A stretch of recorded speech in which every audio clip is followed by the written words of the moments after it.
우리 한번 다 같이 인사해 보시겠습니다. 서로. 자, 새해 복 많이 받으세요. 예. 우리나라는 양력설하고 음력설하고 따로 있다 보니까 한 달 내내 새해 복 많이 받으세요 해도 됩니다. 제가 오늘 정해드립니다. 음력으로 대보름까지는 새해 복 많이 받으세요 해도 됩니다. 오늘 정하는 겁니다. 예, 그래서 뭐 그렇게 안 한다고 해서 경찰 출동 안 하고 우리 수가 많차도 되지만, 그러나 우리가 그렇게 해서 정월 대보름까지는 음력으로 새해 복 많이 받으세요 그렇게 인사해도 될 것 같습니다. 아직도 또 그렇게 인사하는 이유는 지난 시간에 이어서 우리가 오늘 마태복음 5장의 팔복에 대해서 말씀을 나누고 있는데, 그 두 번째 시간입니다. 지난 시간에 사람들이 애통하는 자가 복이 있음을 우리가 알았습니다. 또 사람들이 흔히 생각하는 오복 같은 종류의 복들은 성경이 말하는 복과는 좀 다른데, 그래서 저는 그것을 졸복이라고 이름했고, 그것들을 정확히 표현하면 은사, 즉 값없이 받은 선물이라고 저는 말씀드렸습니다. 성경이 말하는 복은 졸복과 대조적으로 참복이라고 했습니다. 오늘은 그 두 번째 설교로 본문 5절을 중심으로 말씀을 나누고자 합니다. 참복과 졸복, 그 두 번째 이야기입니다. 지금부터 제가 여러분에게 세 가지 이야기를 들려드리려고 합니다. 이야기 중에는 과거의 이야기도 있고 또 현재 이야기도 있습니다만은 공통점은 분명합니다. 어느 것 하나 픽션이 아니라 팩트, 사실이라는 것이 이 이야기들의 공통점입니다. 그리고 또 하나의 공통점이 있는데 무엇인지 한번 생각해 보시기 바랍니다. 첫 번째 이야기입니다. 갈리아전기라는 책이 있는데, 이 책은 로마의 황제인 카이사르, 영어로는 시저가 BC 58년에서 52년경 갈리아 총독으로 있을 때 군사활동을 기록한 책인데 모두 8권입니다. 갈리아란 지금의 프랑스, 벨기에, 서부 독일, 북부 이탈리아 일부 지역을 일컫던 지역의 명칭으로 이곳에 살던 켈트족을 갈리아인, 골족이라고도 말했습니다. 이들은 BC 390년 로마시를 점령하고 약탈하면서 로마와 전쟁을 벌입니다. 로마의 기틀을 세운 카이사르 혹은 이 시저는 주전 53년부터 3년 동안 이 갈리아인들의 반란을 진압하는데, 이 책은 갈리아와의 전쟁을 비롯해 게르만족 침입 혁태, 또 두 번에 걸친 브리타니아, 현재의 영국 원정 등에 관한 내용을 자세히 기록한 역사서입니다. 당시의 게르만족은 바바리안이라고 불렸는데 야만인이라는 뜻이었습니다. 그만큼 문명과 거리가 멀었고 덩치가 크고 호전적이고 싸움을 좋아했던 그런 사람들이었습니다. 그런데 그 로마 당국으로서는 이 게르만족이 아주 골치 아픈 존재였습니다. 케이사르는 게르만족에 대해서 이렇게 묘사합니다. 게르만족은 너무나 포악하고 싸움을 좋아하는 야만족이다. 그들은 전쟁에서 땅을 차지하고 그것을 경작하지 않고 그대로 두는 것을 최고의 영웅으로 간주한다. 전쟁을 좋아해서 남의 영토를 무력으로 빼앗는다. 그리고 그것을 경작하지 않고 그대로 방치하는 것을 최고의 영웅으로 간주한다. 이게 무슨 뜻이겠습니까? 그들은 주식이 농산물이 아니라 목축업이었다는 겁니다. 그 사람들은 땅을 차지하면 목축을 하니까 그곳에 씨를 뿌리지 않고 자라나는 풀을 뜯어 먹여야 자신들의 주식인 이 고기를 얻을 수 있었다는 이야기입니다. 두 번째 이야기입니다. 그들이 온 이후 토착민이 쓴 인디언 멸절사라는 책이 있습니다. 이 책을 쓴 사람은 워드 처칠이라는 사람인데, 그 사람의 출신은 북아메리카의 토착 인디언입니다. 말하자면 이 책은 인디언의 관점에서 인디언의 멸절사를 기록한 내용입니다. 이 책에 의하면 크리스토퍼 콜럼버스가 아메리카에 도착한 이후에 1500만 명의 토착 원주민들이 살고 있었는데, 인구 4만의 대도시도 있었고 고도로 발달한 그 문명도 있었다고 합니다. 그런데 이들이 거의 멸절되었다는 것입니다. 어떻게 그런 일이 일어납니까? 에스파뇰라 섬이 있는데 오늘날의 그 도미니카 공화국 아이티에 해당되는 것입니다. 이곳에 800만 명의 토착 타이노족 인디언이 있었다고 합니다. 그런데 이들을 말살시키기에 노예제도가 도입되고 의도적으로 병원균을 도입하여 죽였다라는 것입니다. 그래서 800만 명이 300만으로 감소했고 또다시 10만으로, 그리고 1542년 인구조사에서 200명으로, 그리고 멸종을 선포했다라는 것입니다. 피쿼드 마을 같은 경우에는 영국군이 난입해서 남녀노소 800명을 도끼와 칼로 난도질해서 죽여버렸습니다. 현재 미국에는 대략 160만 명 정도의 인디언이 있는데 가장 가난하고 가장 실업률이 높고 급여 수준과 교육 수준이 낮다고 합니다. 인디언 보호구역이라는 팝송이 있습니다. 우리 귀에 아주 익숙한데, 그 인디언 보호구역이라는 건 그 사람들이 직업을 갖지 않아도 먹고 살 만한 최저 생계비를 지원하지만 사실은 그들이 일할 의욕도 교육받을 의욕도 없이 그저 술과 마약으로 지탱하면서 살아갈 수 있는 그러한 한정된 지역을 우리가 그렇게 부릅니다. 세 번째 이야기입니다. 지난달 24일 오후 러시아 북극해 연안 도시인 노브이 우렌고에서 고유를 찢는 굉음이 들렸습니다. 러시아의 최첨단 전략 폭격기 편대가 들이닥쳤습니다. 이들 전투기들은 일주일에 서너 차례 북극해 영공 감시를 위해 출격하는데 작년 8월 25일엔 러시아 전폭기가 캐나다 영토 30마일 지점까지 접근하자 캐나다 공군도 전투기 편대를 발진시켜서 긴장감을 불러일으켰다고 합니다. 무슨 일인가 하니 전쟁이라는 겁니다. 북극해의 부존 에너지 자원을 선점하기 위해서 총성 없는 전쟁이 지금 벌어지고 있다는 겁니다. 로마노소프 해령을 두고 러시아, 캐나다, 덴마크가 이렇게 영유권 다툼을 하고 있다는 것입니다. 여러분, 지금까지 여러분들에게 들려드린 세 가지 이야기는 각기 전혀 다른 곳의 이야기입니다만은 같은 내용을 갖고 있습니다. 게르만족, 미국의 인디언, 북극해 모두 영토 쟁탈전에 관한 이야기입니다. 땅을 차지하기 위해서 사용된 수단은 동일합니다. 바로 강력한 무력입니다. 천문학적인 돈 그리고 힘의 논리로 그 땅을 차지하기 위해서 쓴다는 겁니다. 여러분은 어렸을 적 땅 따먹기를 해본 적이 있습니까? 어렸을 적 땅 따먹기는 그저 작은 돌 하나로 엄지를 튕겨가면서 선을 연결하면 땅을 차지할 수 있는 놀이에 불과했습니다. 그러나 강대국들이 중심이 되어서 벌이고 있는 땅 따먹기는 그와 같은 놀이에 끝나지 아니하고 많은 인명을 살상하는 아주 엄청난 일들을 벌이고 있는 것입니다.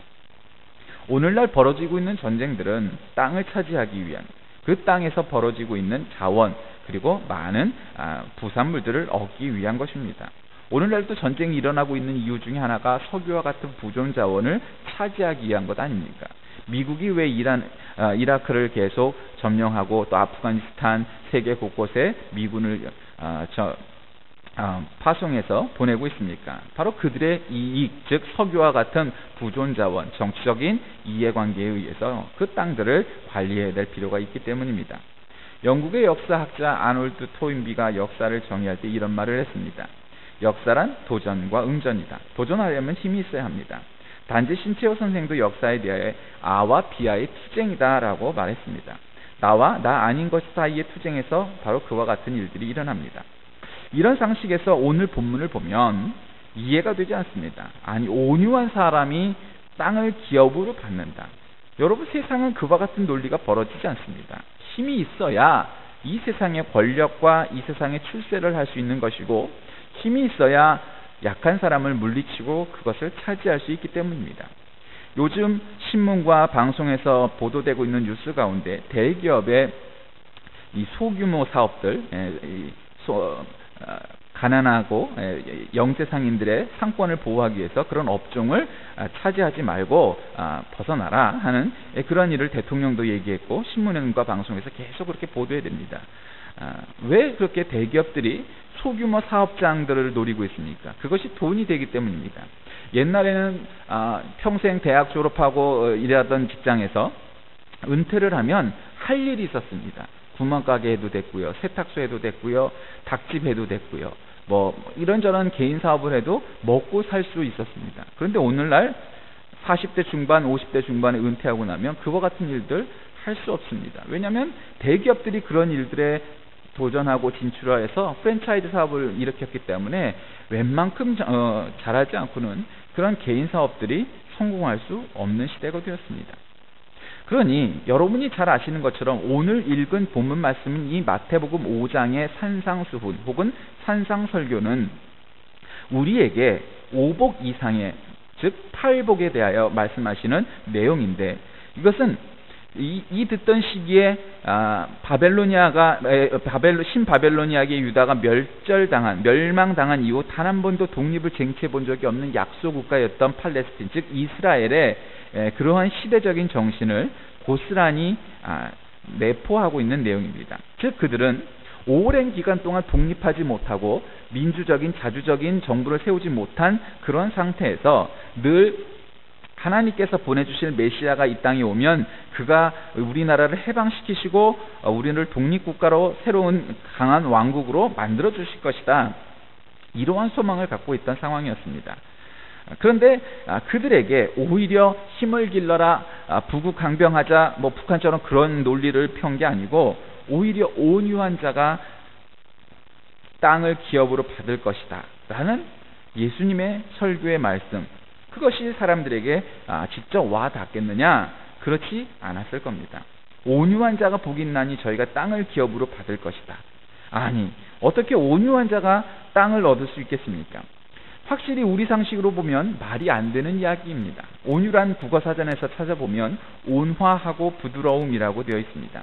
세상적인 관점에서 보면 부드러움이나 온화함으로는 땅을 기업으로 차지할 수 없습니다. 상식에서 벗어난 이야기입니다. 아니, 온유가 무엇이기에 땅을 차지한다는 말입니까? 블레인 리라는 사람이 쓴 The Power Principle이라는 그런 베스트셀러가 있습니다. 우리말로는 지도력의 원칙이라고 번역됐는데, 그가 말하기를 세 가지 힘에 대해서 얘기합니다. 첫째는 coercive power, 다시 말하면 강압적 힘. 두 번째는 utility power, 실리적 힘. 세 번째는 principle centered power, 즉 원칙 중심의 힘. 지도자가 가져야 될 원칙은 바로 그와 같은 것이다, 이렇게 말합니다. 그런데 이 번역사에선 힘을 지도력이라고 번역합니다. 어쨌든 간에 이 파워, 이 세 가지 종류의 힘을 아무리 뒤져보아도 온유와 같은 의미의 개념들은 없습니다. 온유는 타인에 대한 행동의 성질을 일컫는 말입니다. 타인에게 부드럽게 말하고 행동하는 겁니다. 온유가 인간관계에 도움되는 것이 분명합니다. 잠언의 저자도 부드러운 혀가 뼈를 꺾는다라고 말씀했습니다. 하지만 아무리 그래도 온유가 어떻게 땅을 기업으로 받게 된다는 것인지 도무지 이해하기 쉽지 않습니다. 이해가 안 되는 말씀, 워낙 이 팔복이라는 내용이 가장 기본적인 요소이면서 굉장히 파라독스한 역설적인 내용으로 사람들에게 가르치신 말씀이기 때문입니다. 그럼 과연 이 역설이 어떻게 이 안에 숨어 있는 것일까요? 우리가 예수님의 말씀을 정확히 알려면 무엇보다 예수님이 말씀하신 두 가지 개념을 이해해야만 합니다. 온유와 땅을 기업으로 받는다는 말을 정확하게 이해할 수 있게 되는 겁니다. 온유란 아까 말씀드렸듯이 사람의 표정이나 성질이 온화하고 부드러움이다 라고 말했습니다. 그런데 이 본문의 온유라고 번역된 성경의 원어인 헬라어는 프라우테스입니다. 영어로는 젠틀리스입니다. 혹은 미크니스입니다. 이 프라우테스를 온유라고 번역하다 보니까 따뜻하고 부드럽다는 뜻이 강하게 어필됩니다만은 원래 이 프라우테스라는 말은 이것 이상의 중요한 의미가 있습니다. 그것이 바로 예수님이 말씀하시는 온유의 정체가 밝히 드러나는 것입니다. 옛날에 벌판을 질주하던 야생마, 우리가 무스탕이라고 말하는 그 머스탱들이 많습니다. 그런데 그 야생마를 이제 길들여서 사람들이 탈 수 있도록 온순하게 만드는 과정을 여러분 가끔 영화나 이런 데서 본 적이 있을 겁니다. 그런데 아무리 성격이 포악한 야생마도 오랜 시간 길들이면 온순해져서 사람들이 탈 수 있는 교통수단으로서의 말로 변모되기 마련입니다. 이처럼 훈련에 의해 길들여져 순하게 된 말을 프라우테스라고 불렀습니다. 사나운 맹수를 훈련시켜 주인의 명령에 잘 순종하고 따를 때 주인은 이 짐승을 향하여 프라우테스, 즉 온유해졌다라고 표현했다는 것입니다. 다시 말해서 온유가 무엇인가? 프라우테스, 그것은 바로 본능적인 행동을 통제할 수 있을 만큼 길들여지고 잘 훈련된 성품이라는 뜻입니다. 힘이 잘 조절되어 유익한 목적을 위해 잘 사용되도록 훈련된 인격, 이것을 온유다, 이렇게 성경은 말씀하는 것입니다. 따라서 예수님이 말씀하시는 온유란 그저 마냥 타고난 성품이 부드럽고 아이스크림과 같은 그러한 사람이라는 뜻이 아니라 주관도 없고 연체동물처럼 흐느적거리고 술에 물 탄 듯 물에 술 탄 듯 그와 같이 사는 것이 온유가 아니라 자신의 본능을 잘 다스릴 수 있도록 말씀으로 훈련된 사람, 바로 그와 같은 것을 말하는 겁니다. 충동을 억제할 수 있도록 말씀으로 훈련된 인격, 이것입니다. 프라우티스라는 말에 또 다른 용례가 있습니다. 어떤 환자의 몸에 열이 오르면 몸과 얼굴이 이제 벌겋게 됩니다. 이때 찬물로 마사지를 해준다든지 약을 먹으면 열을 진정시킬 수 있습니다. 그렇게 해서 정상 온도가 되었을 때 프라우티스, 온유해졌다라고 표현합니다. 열이 다스려졌다는 것입니다. 정상 체온으로 돌아갔다는 것입니다. 너무 낮아도 너무 높아도 안 되는 것입니다. 그와 같은 중용, 건강한 상태, 최적의 상태, 그것을 프라우테스라고 표현합니다. 성경에도 좌로나 우로나 치우치지 말고 이런 말을 했을 때 바로 그 상태가 프라우트했습니다. 확실히 우리의 말 온유와는 다른 개념의 뉘앙스를 갖고 있는 단어입니다. 즉 말씀으로 자기를 제어하도록 훈련받은 사람, 극단으로 치우치지 않고 중용을 유지하는 사람, 바로 그것이 온유라는 것입니다. 이런 인물로 우리는 성경에서 이삭을 꼽을 수 있습니다. 그의 별명이 무엇입니까? 우물파기의 명수입니다. 그가 우물을 팠다 하면 펑펑 터졌습니다. 여러분 지하수를 먹고 살아야 하는 시골에 살아보셨습니까? 제가 당진에서 살 때 그곳은 수도가 없었습니다. 처음으로 상수도가 없는 곳에 살았습니다. 근데 그곳이 조금만 떨어지면은 원래 바다였던 땅을 메꾸어서 간척지로 만든 곳인데 굉장히 물이 귀했습니다. 그래서 언젠가는 물이 너무너무 귀해서 지하수가 잘 안 파져서 지하수에서 물이 안 나와갖고 다른 지하수를 이제 팔려고 사람을 불러서 공사를 했습니다. 근데 물이 잘 안 터지는 겁니다. 왜냐하면 그 지역 자체가 물이 귀한 동네였기 때문입니다. 그래서 여러분은 실감하지 못할지 모르지만 우물을 팠는데 파는 족족 물이 잘 터지고 하는 일이 그게 얼마나 그게 감격스러운 일이고 기쁜 일인지 저는 알 수 있습니다. 여러분 우리가 사막에 산다고 가정해보면 그것을 우리가 간접적으로 느낄 수 있지 않겠습니까? 여러분 손대는 것마다 사업 뻥뻥하는 사람 여러분 보셨습니까? 얼마나 기쁘겠습니까? 여러분도 오늘 성경에 나오는 이 이삭과 같이 파는 우물마다 펑펑 터지는 여러분이 되시길 주의 이름으로 축원합니다. 근데 이 블레셋 사람들의 땅에서 그렇게 어려움을 겪자 한쪽으로 가갖고 우물을 파는데, 왜냐하면 블레셋 사람들이 우물을 막아버리니까 다시 그가 우물을 파니까 우물에서 물이 나왔습니다. 그는 곳곳마다 우물을 파는 곳곳마다 우물이 잘 나왔던 사람입니다. 우리는 그렇게 아주 이것이 얼마나 대단한 일이냐 하는 것을 실감하지 못하지만 물이 귀한 이 팔레스틴 지방에서는 팔 때마다 물이 족족 나왔다는 것은 이거 대단한 일입니다. 즉 신적인 일입니다. 여러분 아까 아메리칸 인디언에 대해서 잠깐 예를 들었는데, 여러분 아메리칸 인디언이 비가 안 오면 기우제를 지냅니다. 그런데 이 아메리칸 인디언들이 기우제를 지내면 백발백중 비가 옵니다. 이유를 아십니까? 영빨이 세서. 영빨이 센 것도 뭐 그럴 수 있겠죠. 이유가 단 한 가지입니다. 그들은 비가 올 때까지 기우제를 지냅니다. 그러니까 그들이 기우제를 지냈다 하면 비가 오는 겁니다. 백발백중. 여러분 잘 도전해도 안 되던 일이 많았습니까? 왜 안 됐습니까? 실력이 없어서, 때를 잘못 만나서, 환경이 어쩌고 해서? 예, 사실입니다. 그럴 수 있습니다. 우리 모두는 그런 경험을 해봤습니다. 여러분 그냥 팠는데 물이 아니라 석유가 펑펑 나왔던 경험이 있습니까? 예, 그런 경험을 한 번쯤 해봤을 겁니다. 그런데 중요한 건 펑펑 터졌을 때가 아니라 나오지 않을 때입니다. 가물었을 때 이야기입니다. 우물을 아무리 파도 안 파질 때입니다. 그런데 여러분 어떻게 합니까? 아메리칸 인디언의 경험을 여러분 기억하시기 바랍니다. 비가 올 때까지 기우제를 지냈기 때문에 그들의 기우제는 한 번도 실패한 적이 없습니다. 여러분 인생이란 무엇입니까? 인생이란 도전입니다. 인생의 도전은 실패할 수 있습니다. 아니요, 사실은 실패를 더 많이 하는 게 정상일 겁니다. 그런데 문제는 그 실패를 좌절로 느끼고 도전해버리지 않고 포기해버리는 사람이 사실은 굉장히 많다는 것입니다. 그러나 자신이 목표로 삼고 또 자신의 비전으로 삼은 일들을 끊임없이 실패해도 굴하지 아니하고 도전하면 그 사람은 꼭 성공할 겁니다. 왜냐하면 기우제를 드렸던 인디안처럼 말입니다.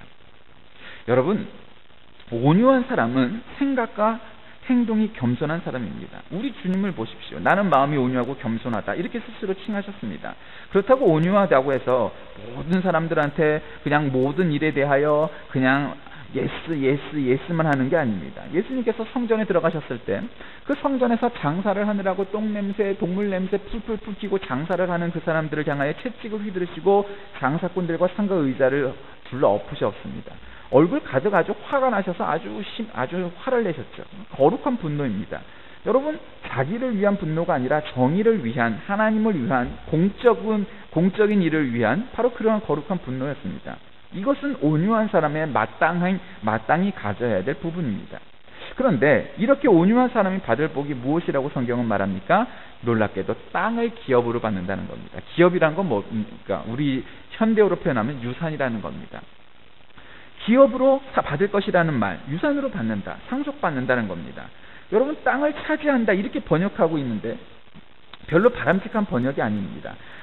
이 차지한다라는 말은 내가 뭔가 능력으로 내가 스스로 갖는다라는 이런 능동적 성격이 강하지만, 기업으로 받는다, 유산으로 받는다는 것은 수동적인, 피동적인 의미가 강합니다. 사실은 성경의 의미는 그런 뜻입니다. 그런데 이 말이 예수님이 독창적으로 하신 말씀이 아니고 시편 37편 11점의 말씀을 인용하신 겁니다. 그래서 연관지어서 많은 연구서들이 다양한 해석들을 내놓고 있습니다. 이 땅이라는 것은 시편 기자의 마음으로 돌아가면 가나안 땅을 말하였을 것이고, 신학적인 맥락으로는 새 하늘과 새 땅입니다. 이 말씀을 듣는 저와 여러분 모두에게는 여러분들이 차지하고 싶은 땅이 있을 겁니다. 여러분, 내가 지금 진출하고자 하는, 내가 지금 버리고자 하는, 내가 지금 나가고자 하는 그러한 여러분의 땅이 분명히 있을 겁니다. 그 땅을 차지하고자 하는, 유산으로 받는, 기업으로 받는 일이 바로 온유한 사람이 될 때 가능하다는 것입니다. 성경을 한번 살펴보면 땅은 그렇게 추상적인 어떤 것이 아닙니다.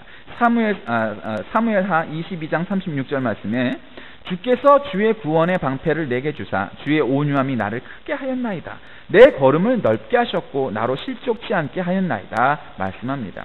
다윗이 자기 생활을 마감하는 기도를 하면서 자신이 온유함으로 살아서 하나님의 구원의 방패를 주어 자신을 걸음을 넓게 하여 주심을 고백하였다는 내용입니다. 여러분이 아시는 것처럼 다윗은 막내 아들로서 왕위에 오를 수 있는 자격이 있던 사람이 아닙니다. 선지자가 그에게 가서 그에게 기름 부음을 받았을 때에도 지금 그의 형들은 아주 큰 체격을 가진 장성한 사람이 되어 있었지만, 다윗은 그저 양치기를 하는 목동에 불과했습니다. 그럼에도 불구하고 하나님이 그에게 기름을 부어주시고 그를 이스라엘의 왕으로 삼으셨습니다. 왜 그렇게 그는 그의 지경을 넓히고 땅을 기업으로 받는 사람이 되었습니까? 시편 37편 7절에서 11절 말씀에도 여호와 앞에 잠잠하고 참아 기다리라. 자기 길이 형통하여 악한 꾀를 이루는 자를 인하여 불평하여 말지어다. 분을 그치고 노를 버리라. 불평하여 말라. 행하게 치우칠 뿐이라. 대저 행악하는 자는 끊어질 것이나 여호와를 기대하는 자는 땅을 차지하리로다. 오직 온유한 자는 땅을 차지하여 풍부한 화평으로 즐기리로다. 아멘. 이렇게 말씀했습니다. 혈기를 참고 겸손함으로 기다리면 하나님이 보상으로 지경을 넓혀주신다고 약속하셨습니다. 따라서 땅을 기업으로 받는다는 것은 하나님의 유산을 상속받는다는 의미입니다. 하나님이 하나님의 것을 우리에게 구체적으로 주신다는 것입니다. 그러니 어디 부동산을 기웃거리면서 어디 땅 없나? 좋은 땅 없나? 물론 그럴 필요 있죠. 그런데 턱도 없는 짓 하고 다니면 안 된다는 겁니다. 어디 땅이 오를까요? 주변 땅값보다 아주 무지하게 싸는데 이곳으로 고속도로가 난답니다. 이곳에 뭐가 들어옵니다. 그런 싼 땅 사놨다가 사기당하는 사람 많이 봅니다. 어떤 연예인은 텔레비전 프로그램 나와서 하는 걸 들었습니다. 자기가 땅을 보지도 않고 딱 사서 너무 좋은 땅이라고 해서 딱 개발된다고, 서해안이 개발이 되는데 근데 아주 중심 지역이라고 샀답니다. 근데 그 땅을 나중에 찾아와 보니까 이 땅이 물이 들어오면 없어지고 물이 나가면 생겨나는 그런 땅이었다는 겁니다. 여러분, 그 땅은 실체도 없는 땅입니다. 재산권을 무슨 부여할 수 있는 그런 땅이 아닌데 사기를 당한 겁니다. 우리가 차지하고자 하는 땅들이 혹시 그와 같은 땅들이 아닙니까? 물이 들어오면 없어졌다가 물이 나가면 생겨나는 그런 땅 말입니다. 여러분, 그러해서는 안 될 겁니다. 세계 역사에도 보면 많은 황제나 군왕들이 땅을 차지하기 위해서 했었습니다. 몽골의 아주 위대한 영웅 징기스칸도 그랬고요. 또 프랑스의 황제까지 올랐던 나폴레옹 보나파르트도 그랬습니다. 그 나폴레옹이 말년에 세인트 헬레나 섬에 유배되어 갔습니다. 거기서 마지막으로 다음과 같이 예수 그리스도께 고백적인 찬양을 합니다. 예수 그리스도는 패배한 것 같으나 승리한 자이며 나 나폴레옹은 승리한 자 같으나 패배한 자이다. 예수 그리스도 그분은 이 세상에서 한 채의 땅을 차지하지 못한 자 같으나 온 세계를, 온 우주를 차지한 참으로 부요한 자이다. 나 나폴레옹은 한때 온 구라파를 점령하여 많은 땅을 차지한 자 같았으나 나는 지금 한 채의 땅도 차지하지 못한 자가 되었다 라고 고백했습니다. 체구망욕이라는 말이 있습니다. 몸이 더러워지면은 씻고자 한다, 이런 뜻인데, 권성운이 이학균을 찾아가서 관묘당을 위한 기문을 청했습니다. 어떤 집이 있었는데 그 집에 기문을 청한 겁니다. 글을 써달라고. 40년간 과거에 응시다가 만년에야 비로소 포기합니다. 머리맡에 당송곳이 한두 권을 놓아두고 일어나 펼쳐지는 대로 몇 수씩 읽었는데 취하면 두보에 취가행을 소리 높여 불렀답니다. 그때 그 집 이름의 연유를 묻자 대답하기를 사물의 이치는 깨달으면 묘하고 묘함은 즐겁지요. 천기는 날마다 새롭고 영경이 나날이 펼쳐집니다. 묘함을 깨달을수록 보는 것이 점점 묘해집니다. 그래서 관묘당이란 것입니다. 보면 볼수록 묘한 집이다 라는 뜻입니다. 이 대답을 들은 이 학교가 벌떡 일어나 절하며 선생은 깨달으셨구려. 예전 선생이 과거를 포기했을 때 다른 사람의 급제 소식을 들으면 낯빛이 흔들리고 마음으로 선망함을 면치 못하였소. 이제 바깥과의 교류를 끊고 참되고 실박함으로 돌아와 남은 해를 자연에 의탁하니 이것은 선생께서 지금 세상에 대해 이미 깨달은 사람이요. 선생은 초저녁에 자고 늦지막히 일어나 머리털이 엉망이어도 빗질하지 않고 몸에 때가 있어도 목욕하지 않으면서 편안히 소유하며 자족하시는구려. 둥지의 참새가 새끼를 치고 나방이 변하는 것 모두가 선생의 관묘를 열어주기에 넉넉하오. 자식과 며느리가 나물국에 술을 내오니 이 또한 선생의 관묘를 보조하기에는 충분하구려. 쩝쩝수없소. 그랬답니다. 최고 망욕이란 몸이 더러워져 몸을 닦는데 닦지 않아도 세상이 도통하다는 겁니다. 세상이 온통 진흙탕입니다. 더러워진 몸을 깨끗이 하자고 씻는 물이 또한 구정물입니다. 개혁하고자 한다는 사람들도 마찬가지로 구정물입니다. 여러분, 여당이니 야당이니 이쪽이니 저쪽이니 할 것 없이 다 그렇습니다. 그러니 그 물로 닦아봐야 뻔할 겁니다.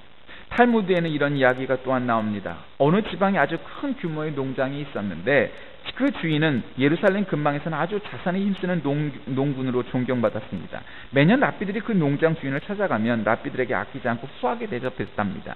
그런데 어느 해 몹시 아주 심한 가뭄과 폭풍우를 만나서 아주 과수원과 모든 곡식들을 잃어버릴 정도였고 전염병까지 돌아서 양과 소와 가축들도 모두 죽고 말았습니다. 하루에 이렇게 망해버리자 그에게 자본금을 융통해준 채권자들이 몰려와서 나머지 재산에 차압까지 붙였습니다. 그래서 그에게는 자투리 조그만 땅밖에 남는 것이 없게 되었답니다. 그런데 농장 주인은 태연하게 이를 데 없었습니다. 하나님이 주신 것을 하나님이 찾아가신 것인데 할 수 없이 너무나 태연했습니다.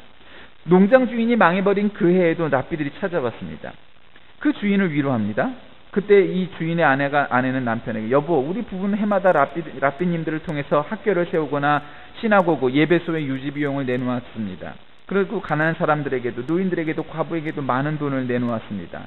그렇다고 저분들을 그냥 가게 할 수도 없고 어떻게 하면 좋지요? 그래서 남편과 아내는 남아있는 자투리 땅의 절반을 팔아서 헌금하고 나머지 땅을 일구 농사 짓기로 결심했습니다. 랍비들은 이 같은 뜻밖의 헌금을 받고 놀랐답니다. 그 뒤 농부는 절반만 남아있는 자투리 땅을 소를 이용해 갈고 있었는데 갑자기 밭을 갈던 소가 쓰러졌습니다. 그래서 흙탕에 쓰러진 소를 끌어내는데 그 소 발 밑에서 보물이 쏟아져 나왔습니다. 그 보물을 팔아 농장 부부는 다시 옛날처럼 큰 농장을 경영하게 되었다는 탈무드의 이야기가 있습니다. 여러분, 가난하게 되어도 온유를 버리지 않은 부자는 다시 하나님이 함께하여 땅을 기업으로 받듯 온유한 자는 하나님은 크고 넓게 하십니다. 악인을 끊어주십니다. 땅을 기업으로 차지하게 하십니다. 여러분도 온유한 자가 되어 땅을 기업으로 차지하셔야 되지 않겠습니까? 여러분이 원하시는 땅은 어디입니까? 그 땅이 물리적인 세상의 땅이든 아니면 재물이든 아니면 어떤 지경이든 어떠한 사업이든 어떠한 땅이든 간에 오늘 성경은 우리에게 온유한 자가 땅을 얻는다는 참 복의 말씀을 주셨습니다. 세상 많은 사람들은 졸복을 향하여 추구합니다. 그것은 보잘것없는 것입니다. 잃어버릴 수 있는 것입니다. 그러나 참복은 내가 비록 사업이 망하여도 놓칠 수 없는 갖고 있는 복입니다. 세상 사람들이 빼앗아갈 수 없는 복입니다. 세상 사람들이 나를 향하여 도전하고 내 것을 차압을 가져가려고 해도 가져갈 수 없는 복입니다. 그것은 바로 온유함입니다. 그 온유가 우리에게 있을 때 하나님은 우리에게 땅을 기업으로, 즉 우리가 갖고자 하는 사업들을, 갖고자 하는 분야들을, 갖고자 하는 권력들을, 갖고자 하는 명예들을 덤으로 보너스로 주신다는 겁니다. 여러분, 그러나 여기에서 우리가 놓치지 말아야 할 것은 무엇입니까? 그것은 온유한 자가 되어야 한다는 것입니다. 성경은 우리에게 온유할 때 가능하다는 것입니다. 여기서 온유한 것이 무엇이라고 말씀드렸습니까? 타고날 때부터 성품이 부드러운 것이라고 그랬습니까? 그렇지 않습니다. 하나님의 뜻, 하나님의 말씀, 하나님의 교훈으로 훈련되어진 사람이 되어야 한다는 것입니다. 그와 같은 사람이 될 때 성경은 우리에게 땅을 기업으로 받을 것이다 약속하셨습니다. 그러므로 우리가 염려할 것은 사업이 망하는 것이 아닙니다. 우리가 염려할 것은 잘 발전하지 않는 것이 아닙니다. 우리가 걱정해야 되고 근심해야 될 것은 내 뜻대로 사업이 번창하지 않고 내 뜻대로 발전하지 않고 내 생각처럼 차근차근 재산이 늘어나가고 내 통장에 동그라미가 하나둘 늘어가고 하는 일과 같은 따위의 일들이 벌어지지 않는데 그 문제가 있지 않습니다. 그것은 표피입니다. 그것은 표면입니다. 그것은 우리 눈에 보이는 가시적인 것일 뿐입니다. 그 안에 속을 파보면 결국 하나님께서 복의 근원이시며 복을 주신다는 사실을 우리가 믿고 깨달아야 하며, 그러므로 하나님께서 우리에게 주신 교훈, 즉 온유한 자가 땅을 기업으로 받을 것이라는 사실을 잊지 아니하고 어떠한 경우에든 늘 온유함으로 살아간다면 하나님께서는 땅을 기업으로 주시는 복을 우리에게 주실 것입니다. 바로 이것이 하나님이 우리에게 주시는 두 번째 참복입니다. 졸복이 아닌 참복을 향하여 이 참복을 받고 누리게 되는 저와 여러분이 되시길 주의 이름으로 간절히 축원합니다. 기도하겠습니다. 하나님 아버지, 감사합니다. 오늘 참복과 졸복에 대해서 또 그 두 번째 교훈을 들었습니다. 온유한 자가 땅을 기업으로 받는다. 바로 이것이 참복의 두 번째였습니다. 참복은 타고날 때부터 성품이 온유한 자가 아니라 원래 야생마와 같은 존재였으나 하나님의 말씀으로 훈련되어 하나님의 사람으로 변화된 사람이 온유한 자임을 우리가 알았습니다. 온유한 자 되어 땅을 기업으로 받게 하여 주옵소서. 오늘 우리에게 꿈꾸고 소망하는 땅이 있습니다. 그 땅을 차지할 만한, 유산으로 받을 만한, 기업으로 받을 만한 우리 모두가 다 되어서 하나님께 온유한 자라 칭함을 받는 우리 모두가 되게 하여 주옵소서. 예수 그리스도의 이름으로 간절히 기도하옵나이다. 아멘.